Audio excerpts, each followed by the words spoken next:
Biotechnology में totipotent cell क्या होता है? ऐसे सेल की जो एक न्यू ऑर्गेनिज्म को प्रोड्यूस कर सकता है, यानी कि there are some cells in a body in a living organism, वो पूरा नया ऑर्गेनिज्म उसमें से प्रोड्यूस कर सकता है। तो इन सेल को कहते हैं टोटीपोटेंट सेल, और इस कैरेक्टरिस्टिक्स को कहते हैं टोटीपोटेंसी। तो बायोटेक्नोलॉजी क्या है? तो बायोटेक्नोलॉजी ऐसी टेक्निक यूज़ करता है कि जिसकी वजह से इंप्रूवमेंट हो जाती है लिविंग ऑर्गेनिज्म में।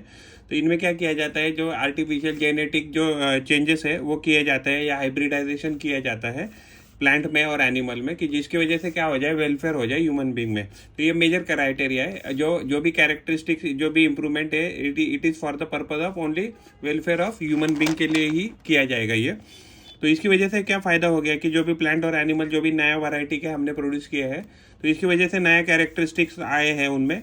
तो in addition to their natural one, तो नेचुरल जो कैरेक्टरिस्टिक्स है तो वो तो थे ही है, प्लस एज वेल एज उनके पास उन नए जो कैरेक्टरिस्टिक्स है तो वो हमने इंट्रोड्यूस किए हैं। तो जो बायोटेक्नोलॉजी होती है, इसमें जेनेटिक इंजीनियरिंग भी आती है एंड टिश्यू कल्चर भी आता है, और एंड बहुत सारी चीज़ें भी इसमें इंक्लूड होती है। तो बायोटेक्नोलॉजी का इस्तेमाल हम करते हैं कैश क्रॉप के प्रोडक्शन में, इम्प्रूवमेंट करते हैं वैरायटीज ऑफ कैश क्रॉप को प्रोड्यूस करने के लिए, एंड वैरायटी उनमें इम्प्रूवमेंट करने के लिए, और हम इंक्रीज करते हैं प्लांट और एनिमल प्लांट की to withstand the environmental stress and even animal also. Vaccine production में इसका इस्तेमाल किया जाता है। अगर किसी चीज़ का डायग्नोसिस कर ले, अर्ली डायग्नोसिस करना है किसी बीमारी का या कंजेनाइटल डिजीजेस, तो उसका अर्ली डायग्नोसिस में भी इसका इस्तेमाल किया जाता है। इवन ऑर्गन ट्रांसप्लांट में इसका इस्तेमाल किया जाता है बायोटेक्नोलॉजी का। And then cancer research and production of artificial skin and cartilage में भी इसका इस्तेमाल किया जाता है। तो टिश्यू कल्चर क्या है? तो टिश्यू कल्चर में क्या किया जाता है कि कुछ सेल्स है वो क्या किया जाता है, लेबोरेटरी में ग्रो किए जाते हैं। कुछ सेल्स या टिश्यू क्या है, तो असेप्टिक यानी विदाउट बैक्टीरिया या विदाउट माइक्रो ऑर्गेनिज्म के कंडीशन में ग्रो किए जाते हैं इन ए न्यूट्रिएंट रिच मीडियम। तो इसको टिश्यू कल्चर ऐसे कहा जाता है।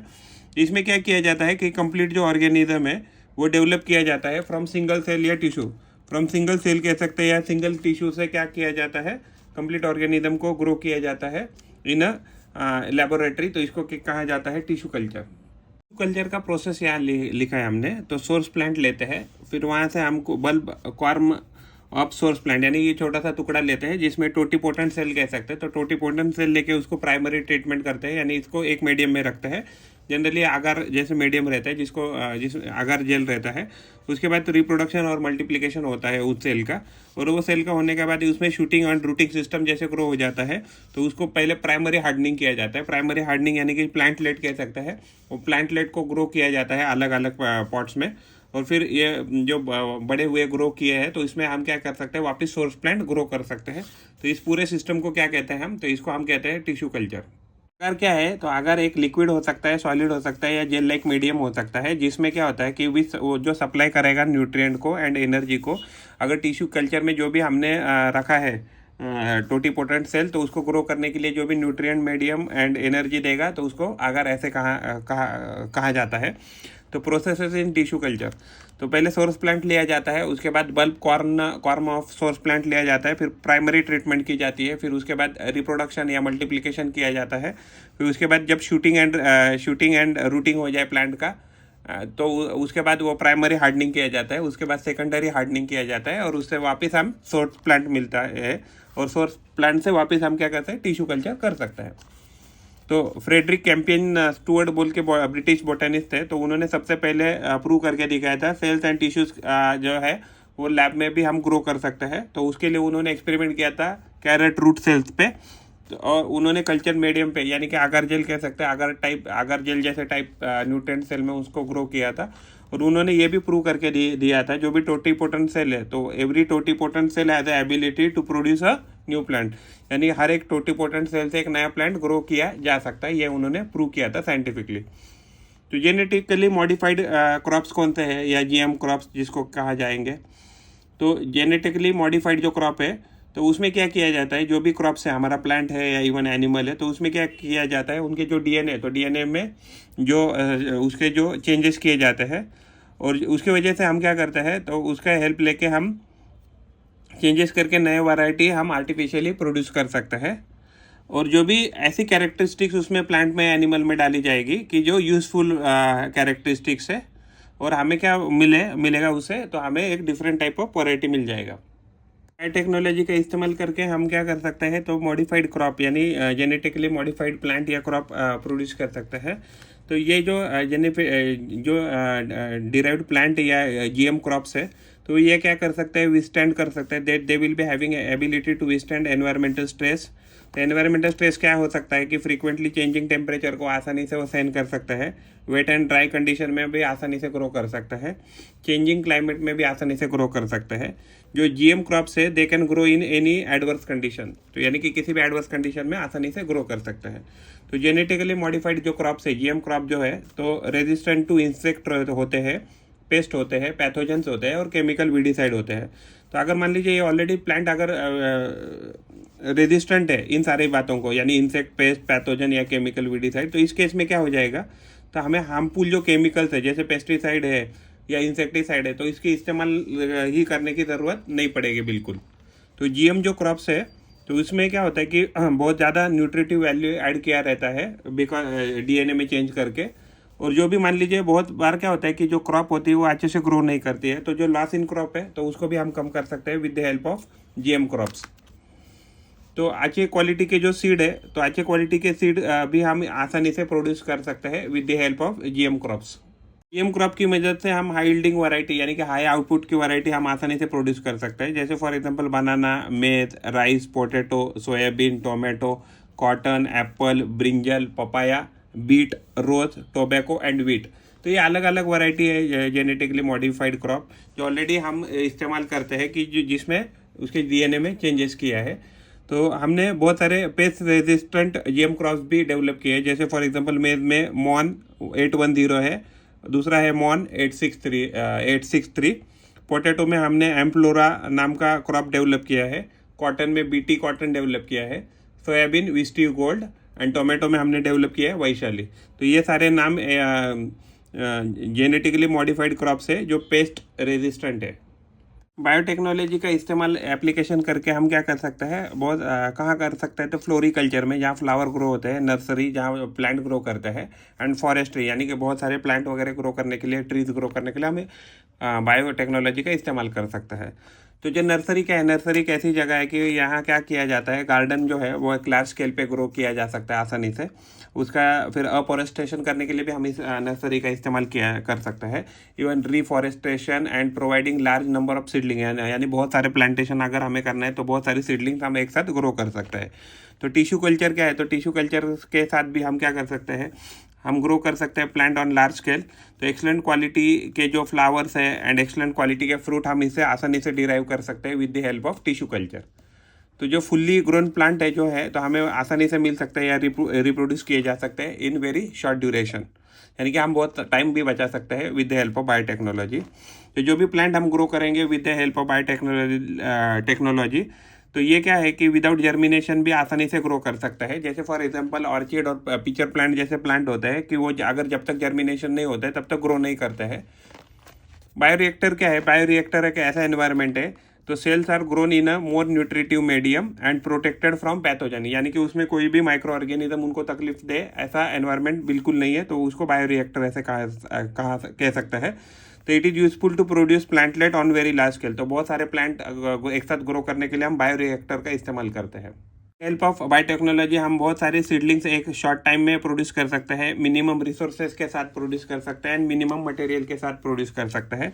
जनरली जो भी प्लांट हम ग्रो करते हैं with the help of biotechnology वो डिजीज फ्री होते हैं एंड वायरस फ्री होते हैं, तो आसानी से उनके ग्रो होने के चांसेस बहुत ज़्यादा बढ़ जाते हैं। तो जनरली क्या होता है कि बहुत सारे एम्ब्रियो क्या हो जाता है कि सही से डेवलप नहीं कर पाते हैं और बीच में ही वो उनकी डेथ हो जाती है। लेकिन if we use the biotechnology, तो embryo grown with the tissue culture, तो ये क्या हो जाता है, इसमें ये ऑलवेज अपनी लाइफ साइकिल का जो भी ग्रोथ है वो आसानी से कंप्लीट कर लेते हैं। तो बायोटेक्नोलॉजी का इस्तेमाल करके हम क्या करते हैं, रेयर एंड एंडेंजर्ड जो स्पीसीज है उनको सेव कर सकते हैं फ्रॉम द एक्सटिंक्शन। टेक्नोलॉजी का इस्तेमाल करके हम जो रेयर एंड एंडेंजर्ड स्पीसीज है उनको भी आसानी से बचा सकते हैं, जैसे बहुत सारे प्लांट के पार्ट्स, सीड्स हम प्रिजर्व कर सकते हैं जिनकी वजह से वो स्पीसीज क्या हो जाए, प्रोटेक्ट हो जाए। तो एग्रो टूरिज्म भी एक बहुत अच्छा बिजनेस है, अगर सफिशिएंट लैंड अवेलेबल है तो agro tourism is very good business. तो यहाँ क्या एग्रो टूरिज्म में क्या होता है कि plantlet flowering plants, medicinal plant, ornamental, vegetable plant, fruit trees, ये बहुत लार्ज स्केल पे आसानी से ग्रो किया जाता है with the help of tissue culture. तो यहाँ बहुत सारे लोग विजिट करने आते हैं, तो जिसकी वजह से हमें प्रॉफिट हो सकता है।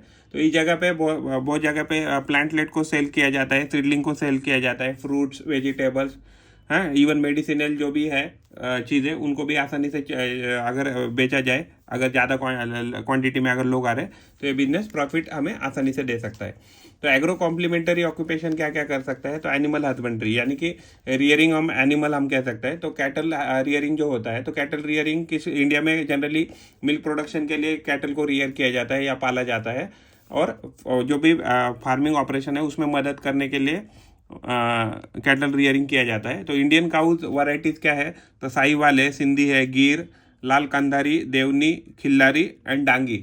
तो ये अलग अलग ब्रीड है, इंडियन ब्रीड काउ की, कैटल की। और जो एग्जॉटिक यानी कि जो फॉरेन की जो ब्रीड है वो है Jersey, brown Swiss, Holstein. Brown Swiss and Holstein ये अलग अलग वैरायटी है, एग्जॉटिक वैरायटी है काउ की। एनिमल हस्बेंड्री में अगर प्रॉपर केयर कैटल की अगर नहीं रखी गई तो वो अच्छा हमें मिल्क प्रोडक्ट नहीं देंगे। तो हमें प्रॉपर केयर करना पड़ेगा कैटल का जो भी हम पाल रहे हैं, क्योंकि उसकी वजह से हमें हाई यील्ड ऑफ मिल्क आसानी से मिल सकता है। तो जो भी कैटल हम रियर कर रहे हैं तो उसको बैलेंस डाइट देने की ज़रूरत है, जिसकी वजह से अच्छा सा दूध दे दे। तो उसमें बैलेंस डाइट में आ जाएगा all constituent of food, fibre rich उनका फूड होना चाहिए, उनके पास कोर्स फूड उन्होंने खाना चाहिए, एंड जो फॉडर है एंड सफिशिएंट वाटर उनको बैलेंस डाइट में देना चाहिए। जो कैटल शेड है वो क्लीन होना चाहिए, ड्राई होना चाहिए, वहाँ प्रॉपर वेंटिलेशन होना चाहिए, और उसके ऊपर रूफ होना चाहिए, जिसकी वजह से उनको गर्मी या बारिश का तकलीफ ना हो। कैटल जो है, कैटल कंटिन्यू रेगुलरली वैक्सीनेटेड भी करना चाहिए, जिसकी वजह से कोई बीमारी उनमें ना फैले। तो पोल्ट्री फार्मिंग भी हम कर सकते हैं अलग विद द कैटल फार्मिंग या एनिमल हस्बेंड्री के। तो उसमें क्या किया जाता है, एग और मीट लेने के लिए, तो egg and meat yielding chicken को क्या किया जाता है, पाला जाता है, रियर किया जाता है। तो इसमें हाइब्रिड वैरायटी कौन सी है, तो क्रॉस किया गया है बायोटेक्नोलॉजी का इस्तेमाल करके, cross between the Indian variety of Aseel and exotic variety जो है लेग हॉर्न। तो उनका क्रॉस से हमने नया वैरायटी डेवलप किया है। तो ये वैरायटी क्या करता है, तो हमें गुड क्वालिटी ऑफ चिकन भी देता है इन लार्ज नंबर, एंड इसकी वजह से हम डेवलप कर पाए the ability to withstand high temperature. यानी जो भी हमने वैरायटी डेवलप की है वो गर्मी में भी आसानी से ग्रो कर सकते हैं, डेवलप कर सकते हैं, रिप्रोड्यूस कर सकते हैं। तो जो भी बाय प्रोडक्ट आते हैं ऑफ पोल्ट्री फार्मिंग, तो हम उस बाय प्रोडक्ट ऑफ एग्रीकल्चर, तो उसको हम क्या कर सकते हैं, तो जो पोल्ट्री है तो पोल्ट्री में एज ए फीड बोल के यूज़ कर सकते हैं। यानी कि जो भी मुर्गियाँ है तो वो मुर्गियों को हम जो भी बाय प्रोडक्ट है एग्रीकल्चर थे वो उनको खाने की को एज ए फूड उनको दे सकते हैं। तो कौन कौन सी वैरायटीज़ हम ये करते हैं, पालते हैं, रियर करते हैं, तो Rhode Island red, Hampshire, Plymouth rock, black rock. तो ये वैरायटीज़ हम इंडिया में जनरली रियरिंग करते हैं for the egg purpose and meat purpose. India में हम सेरिकल्चर भी कर सकते हैं। तो सेरिकल्चर में हम क्या करेंगे, हम सिल्क फाइबर को डिराइव करेंगे या प्रोड्यूस करेंगे। तो सिल्क मोथ जो होते हैं तो इसके लिए इसको पालते हैं या इसका रिप्रोडक्शन के लिए for the production of silk. तो जो भी हम वैरायटी मेजरली इंडिया में रियर की जाती है उसका नाम है बॉम्बिक्स मोरी, वैरायटी को रियर किया जाता है। तो life cycle of silk moth क्या होता है, सबसे पहले एग आता है, एग से लार्वा, लार्वा से प्यूपा आता है, और प्यूपा हो जाता है कन्वर्ट एडल्ट में। तो जो एग्स आते हैं तो बहुत सारे एग्स क्या किया जाता है, आर्टिफिशियली इंक्यूबेटेड किया जाता है, और तो इसकी वजह से क्या होता है कि जो उनका इंक्यूबेशन पीरियड है वो शॉर्ट हो जाता है और हमें जल्दी सिल्क मिल सकता है। तो लार्वा जो है, तो लार्वे को किस पे छोड़ा जाता है, मलबेरी के प्लांट पे छोड़ा जाता है। तो लार्वे क्या खाता है या सिल्क मोथ क्या खाता है, तो मलबेरी प्लांट खाता है। तो जो सिल्क थ्रेड है वो कहाँ से आता है, जो लार्वे होते हैं तो उनके सिक्रेशन, सलाइवरी ग्लैंड के सिक्रेशन से क्या आता है, सिल्क बनता है। तो ये लार्वा क्या करता है, larva spin this thread around themselves. Larva ये स्पिन करता है थ्रेड को अपने around to form cocoon. Cocoon बनने के लिए वो अपने अराउंड ये थ्रेड को वुंड करता है।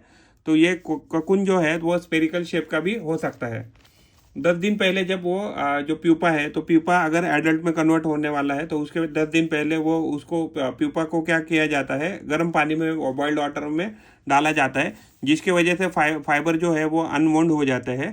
तो जो अनवुंड फाइबर है तो वो उसको प्रोसेस किया जाता है, उसके बाद रील्ड किया जाता है, and various kind of fabric इससे बनाया जाता है, खास करके मेजरली हम इसको क्या कहेंगे, तो सिल्क फाइबर या सिल्क थ्रेड ऐसे कह सकते हैं। तो what is the white revolution?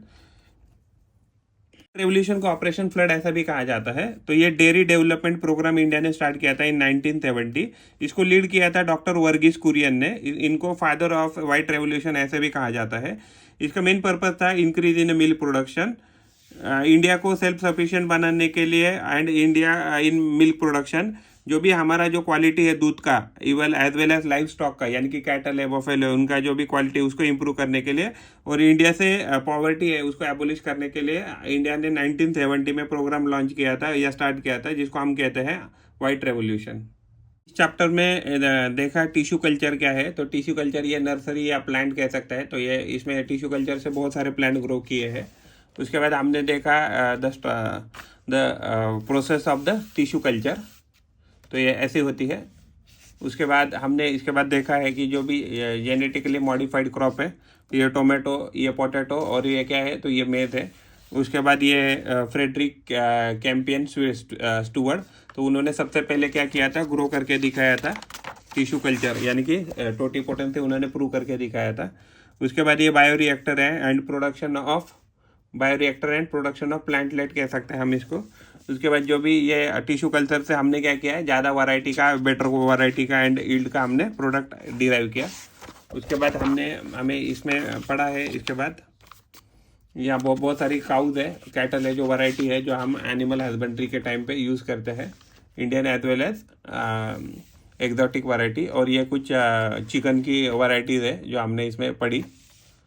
तो उसके बाद ये सेरिकल्चर है, जो सिल्क मोथ हम ग्रो करते हैं।